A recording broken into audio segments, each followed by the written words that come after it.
Hey, welcome to Hell in the Hallway with your host Billy. Um, Today we have an interesting topic, and our topic is on rejection, the rejection experience, whether it is the rejection of the person versus a rejection experience. And I talk about that a lot with my counseling clients because it's imperative that we look at it from a certain perspective, and we'll talk about why that's important. But there's some details I want to talk about first, right? So first of all, have you ever been rejected, right? So when I did this survey, first of all, I want to thank everybody who completed that survey for me today. Well, over the last day or so, because 100% of the participants said yes. So I had 26 participants who said that they had been rejected. But let's first look at the definition, right? So to be rejected is to refuse to accept, submit, to believe, or to make use of. And that sounds really harsh, right? And it comes from the Latin prefix to throw. Can you, think about that for a moment. When we're rejecting, we're throwing something away, right? That's a really painful way to look at it. And when we look at this perspective of rejection through the lenses of rejection of the personhood, meaning an internal space like my personhood is being rejected versus I'm having a rejection experience, you will see why it's so important to look at it from a rejection experience perspective, because we actually feel thrown away, right? And that's a horrible experience. So we're going to look at rejection through the 3 R's, right? And the 3 R's are response, relive, and reconnect. So I'll go into those a little bit first, but first I want to kind of go through our survey questions, which again, I want to thank all my participants for answering honestly. And I'm kind of wondering, even when you were going through that, were you having those feelings again? Did they return for you? So I'm going to read what those questions are, and it let you know the percentages, right? So I had 10 questions for this survey. I had 26 responses, and again, I want to thank all those who took them. So the questions were, number one, do you know what rejection means, right? I chose a simple, easy one, right? 100% said they understood what that means. It also, I have to take in consideration, we may have different definitions of that. Next question is, have you ever been rejected by family? 77% said no. 77% said yes. 23% said no. Isn't that significant? We'll talk a little bit about that. Have you ever been rejected romantically? 92% said yes. 8% said no. I want to know who these 8% are.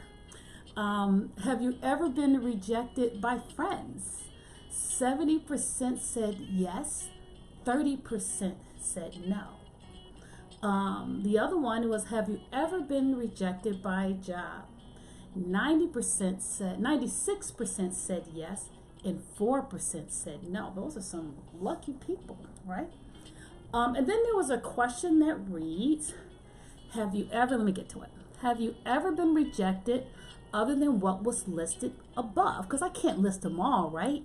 So here's what their responses are, and I really want you to hear these because they're significant, and I wish I had a full amount of time to go into those, to dig a little bit deep, to excavate more in those, but I want to read you what they are, right?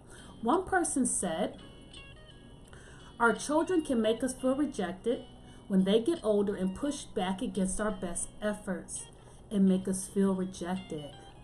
Another person said, whoo, this was huge. I've rejected myself. Actually, I had 2 responses that spoke to that. Another person wrote, the fear of rejection. I work hard to hide it, but I tell myself things like, everything is not meant for me and it's okay, but deep down it still hurts. Man, that's real, and I love you for saying that and being honest, because I know that world where you're talking to yourself and you're trying to uplift yourself, but there's this core of pain that lives in that edification, right? So I appreciate that response. The next person said, by my spirit, man. Ooh, that's deep right there.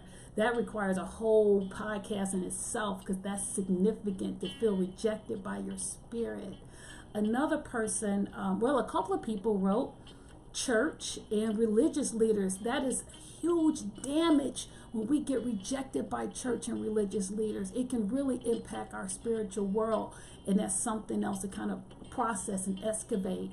The other person said school, creditors, and the scale. Oh, Lord, I know that one. But to be rejected by school and by teachers, that is huge, because they have such an influence over our lives. Another person had wrote by being too educated as a Black woman. And again, we talked a little bit about that at the last session. I think that's important to cover at some point again. Another person by their body, and that's huge. That's when you're walking with something that you're rejecting. My God, what do you do with that? We'll explore that over the next few sessions. Now, the other question, let me get to that, is how many of you, what your experience as far as timing? 38% said they're still feeling the pain. 62% said it was in their past. That is huge. There are lots of people still experiencing the pain of that rejection. In this moment, they're still experiencing it. And then the last question read, have you ever rejected anybody? 100%, right? I'm glad we were all honest. We've all done it before. We've all rejected people. And I'm going to tell you, I feel pain when I hurt people in that way, and it's painful to reject. But we'll talk about how rejection, we look at through the lens of response, relive, and reconnect. So let's look at the idea of response and how rejection is connected to that. Did you realize that the feeling of rejection operates on the same neuronal pathways of the brain as physical pain? You are actually injured when you are rejected. You are injured. You are physically injured. So when you feel rejected, you actually are feeling some pain, right? And people don't realize that that's really what it is. Oh, get out your head. Oh, no. It's not in your head. That's in your body. You're having an experience, right? A physical experience. It's also important to note that rejection can create a surge of anger and aggression. Because, see, many people don't know what to do with it. And there were some, back in 2001, U.S. Surgeon General had indicated that most adolescent aggression comes from the feeling of rejection. And the feeling of rejection, when you boil it all down to the salt, folks, they don't feel love. And when we don't feel love, we do one or two things, folks. We either take that rejection, funnel it through the pathway of aggression, and we send it outwards for other people to feel our aggressive response, or we turn it inwards and we become depressed, isolated, withdrawn, suicidal. Those are the things that we do with it, right? So those are the other ways of kind of handling it. The other one is relive. We can actually relive and re-experience that social pain of rejection more than physical pain, right? Try to, don't mind my blanket here. It's actually cold in this room today. So try to remember, like when you hurt yourself before, like you cut your arm or something like that. Your brain is not going to be like, what? What are you talking about? I remember you hurt yourself. I don't remember the pain, right? But take it back to a moment where somebody rejected you. Go back in that moment. Now, don't do it for real. But if you went back in that moment, you actually feel it. Your body responds. Your mind responds to that. And rejection serves an evolutionary purpose. Who knew, right? It's because we have at our core a need to belong. For these people who talk about, I don't need nobody, I got myself, no. We actually have a strong consorted need to belong. So we are reliving a painful experience. When we bring it back, all those same feelings, just as when you had it the first time, showed up. Isn't that incredible? And it goes to show you how much we have to work on our historical pain, because it really does impact our present. right?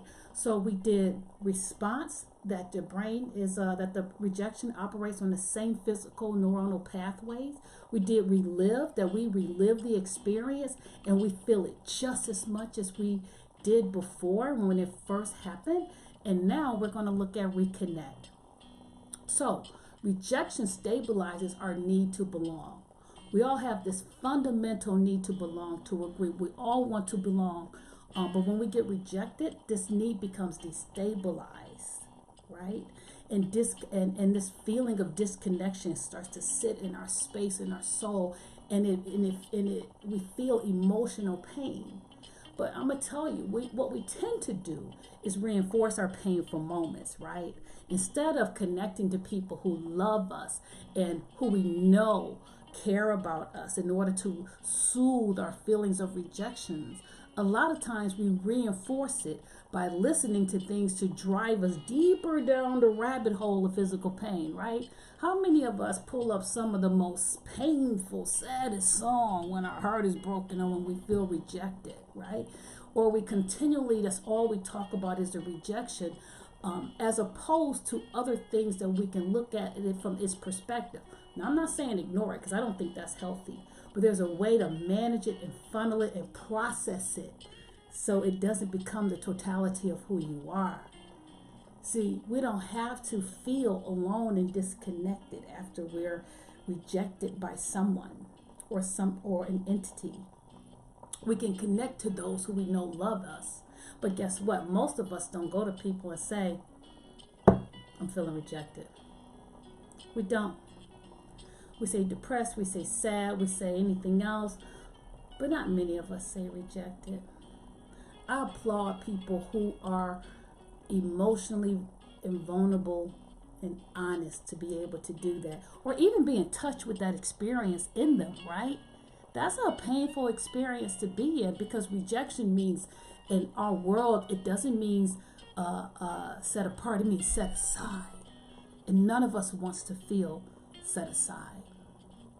So now we're going to look at the different types of rejection, right? So there's family rejection, romantic rejection, and social rejection, So family rejection really can be from one's family of origin. Now, I see a lot of clients that the majority of their issues really do come from family of origin rejection. So a lot of times it could be parental rejection. Maybe it consisted of some kind of abuse. Maybe it was abandonment. Maybe it was neglect or withholding of love and affection. People don't realize how important it is to give your kids love and affection. This form of rejection is likely to impact an individual for the rest of their lives. And why? Because most people don't work on it. It has serious consequences. This trauma tends to incubate, right? It festers, it grows, and it impacts several relationships down the road. So we have to recognize when we're having these family of origin rejections that we have to process them and work through them, because they actually impact our identity and tell us who we believe that we are based on an experience that doesn't even belong to you. So we would either overinvest in a relationship in order to avoid rejection in the future, or we keep our distance and not let people get close so we don't feel that rejection experience again. Family rejection can be seen as rejection of the person or rejection of experience, depending on how you look at that, right? So let's say, for example, a person reject the kids of their partner, right? Is that person really rejecting the kids, or is that person rejecting the idea that they don't want to have kids? Or let's get brutal. Let's say the kids are downright mean, and that person is rejecting the kids. Are they rejecting the kids? Or are their kids being rejected, or the experience of that children that they're providing, that's what's being rejected?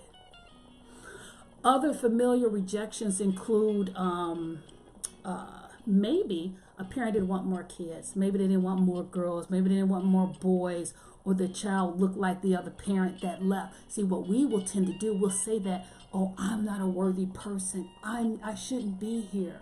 No, it's an experience. It's an idea that the other person is rejecting.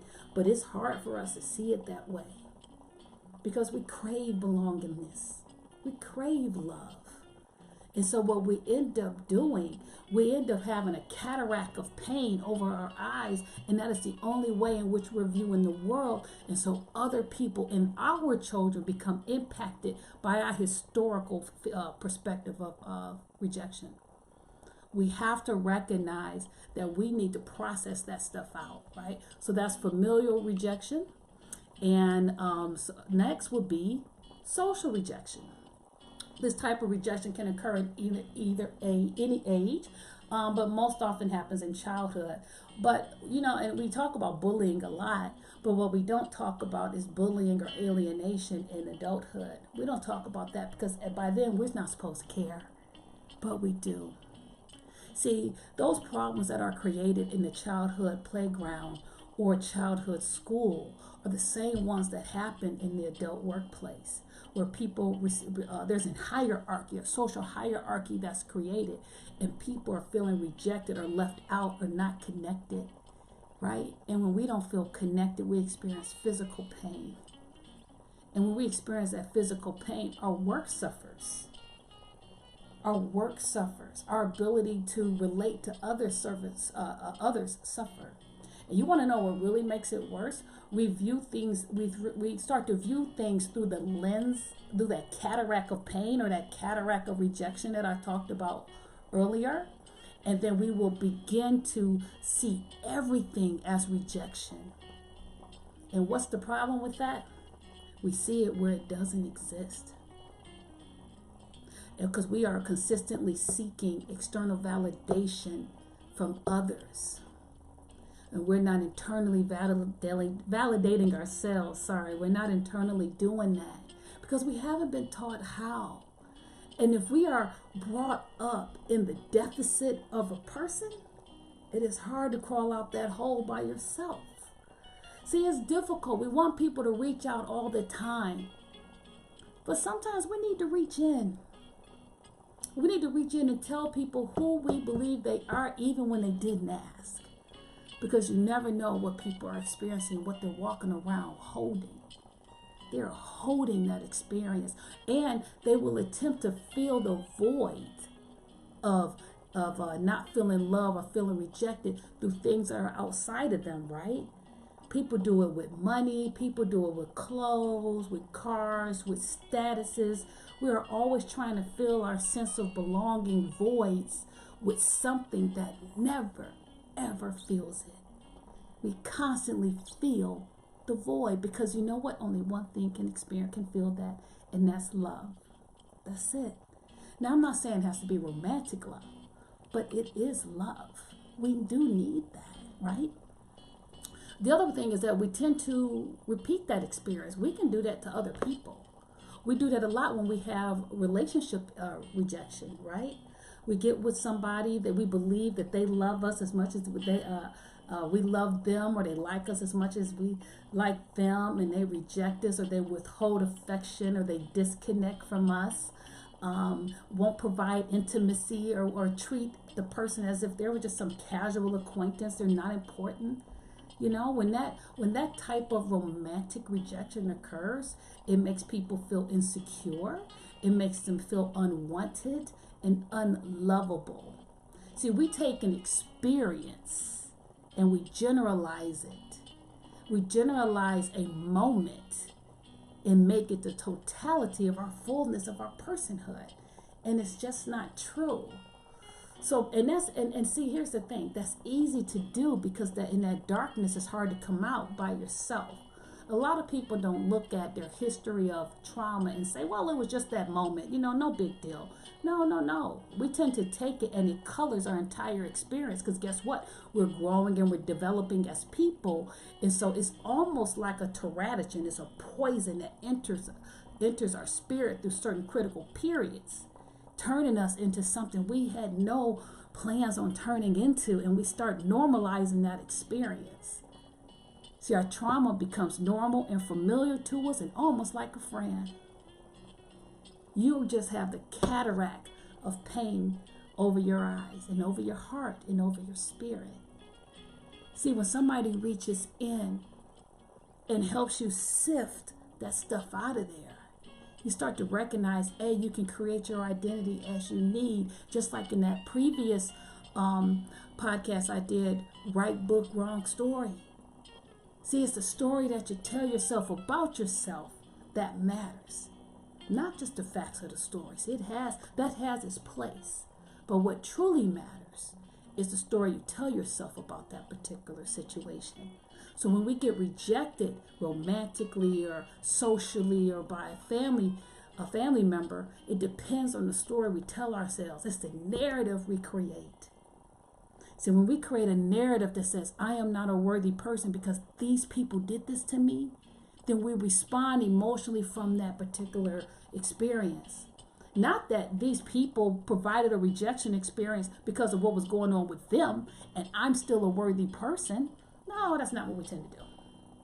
Now, again, I love the counseling experience. I think it's a great experience to help you, that a person can see and process some of your pains and also see where your identity has been infiltrated by the lens of trauma, right? There are multiple ways in order to kind of manage and work with these issues, right? We can use our spiritual world, we can use supportive friends and family, and counseling. We can do all three. We can do all of it, honestly. I say all of it. I'm always going to advocate for counseling because our job is to look at the nuances of your thoughts and your behaviors and your emotions and figure out the origins and where did they get them. We want to know, whose story are you telling right now? And sometimes this rejection story was never your story. That story belongs to somebody else. And even that story doesn't belong to them. We just pass it on over and over again. So remember, in people, that it's not just about the destination. It is so much about the revelation. Thank you so much for completing my survey, being a part of my process and my experience. Until I see you again, take care.